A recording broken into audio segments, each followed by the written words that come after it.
Bonjour à tous, elle est avocate de profession, a exercé plusieurs mandats locaux au cours des 15 dernières années et siège depuis 2004 au Parlement européen. Élue en janvier 2011 présidente du Front National, elle a recueilli près de 18% lors de la dernière élection présidentielle. Bonjour Marine Le Pen. Bonjour. Les Échos ce matin évoquent les discussions en cours entre Peugeot et un constructeur automobile chinois en vue d'une éventuelle alliance. On vous voit rarement réagir sur ce type de dossier industriel. Que vous inspire cette information?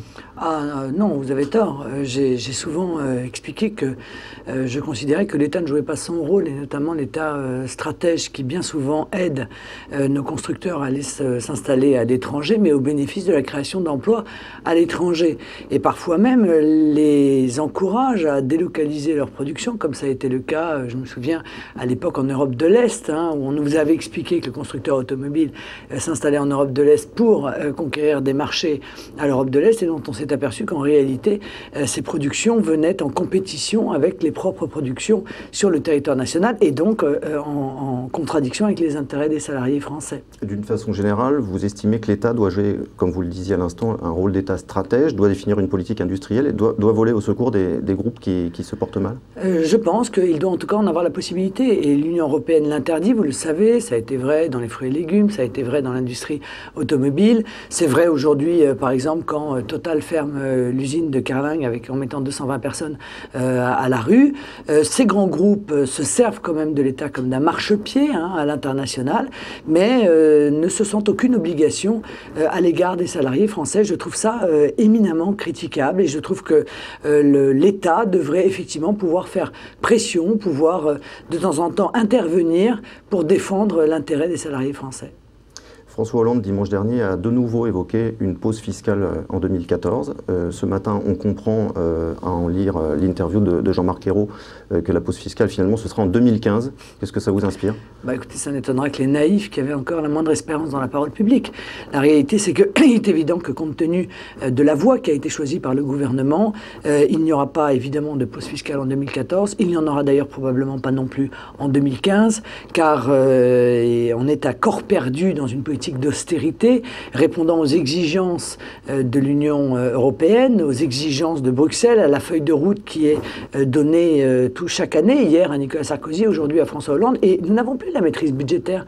Donc je ne sais plus de quoi on parle, je ne sais pas pourquoi l'UMP fait semblant de se bagarrer avec le PS sur le budget. Ils ont ensemble transféré la souveraineté budgétaire aux instances européennes. J'en viens à des questions de politique intérieure et de nouveau à ces déclarations de François Fillon qui a renvoyé dos à dos le PS et le FN en disant qu'il voterait pour le moins sectaire des deux. Que vous a inspiré cette séquence, cette polémique autour de ces propos? Je pense qu'en réalité, tous ces gens sont dans des compétitions internes, des batailles d'ego, des batailles de personnes, et qu'ils ne sont plus capables d'ailleurs d'apporter la moindre solution aux Français, et qu'ils d'ailleurs, ils essayent d'éviter de parler du fond politique pour une raison simple, c'est que l'UMP et le PS sont très proches. Ils sont très proches sur la politique économique, ils sont très proches sur la politique en matière de bond en avant du fédéralisme européen. Il y a très peu de divergences entre eux. Alors quand il n'y a pas de divergence sur le fond, il faut bien essayer de trouver des divergences sur la forme, de créer des polémiques, et c'est ce que François Fillon cherche à faire dans le cadre de la compétition interne à l'UMP. Les sondages actuels laissent présager d'excellents résultats pour le Front National lors des prochaines élections municipales, élections européennes qui auront lieu en 2014. Quelles sont vos ambitions précisément en termes de nombre d'élus? Quelles villes pensez-vous pouvoir conquérir?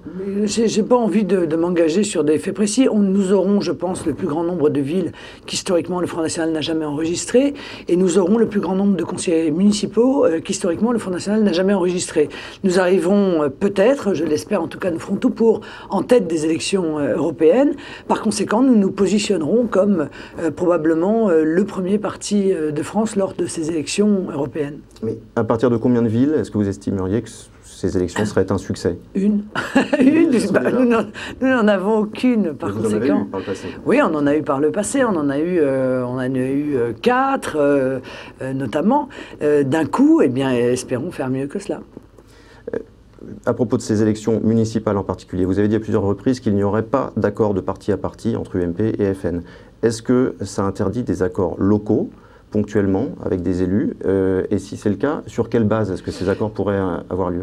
Très clairement, nous avons dit que nous faisions la politique de la main tendue aux patriotes de droite et de gauche d'ailleurs. Et donc il y a déjà des listes qui sont en train de se monter avec des gens qui sont des gens qui viennent du rassemblement, des listes Rassemblement Bleu Marine sur la base d'une charte avec 10 points qui ne sont pas négociables, qui sont le refus de toute augmentation d'impôts locaux, le refus des subventions aux associations communautaristes, la défense ferme et sans ambiguïté de la laïcité dans les villes, et un certain nombre de points comme ça qui ne se négocient pas, qui nous apparaissent comme essentiels, si vous voulez, à mettre en œuvre lors des futures municipales. C'est une démarche extrêmement politique et en même temps un engagement que nous prenons à l'égard de nos électeurs. C'est vrai que quand on lit cette charte, franchement, c'est vraiment le plus petit dénominateur commun. Je veux dire, elle est très prudente, cette charte. Elle est peut-être prudente, mais elle n'a pas été respectée par les maires de l'UMP et du PS, puisqu'ils ont tous subventionné les associations communautaristes, ils ont quasiment tous augmenté les impôts locaux, ils ont tous laissé reculer la laïcité dans des conditions qui sont spectaculaires. Donc moi je veux bien qu'on dise que c'est le minimum, mais manifestement ils n'ont pas fait le minimum en tout cas.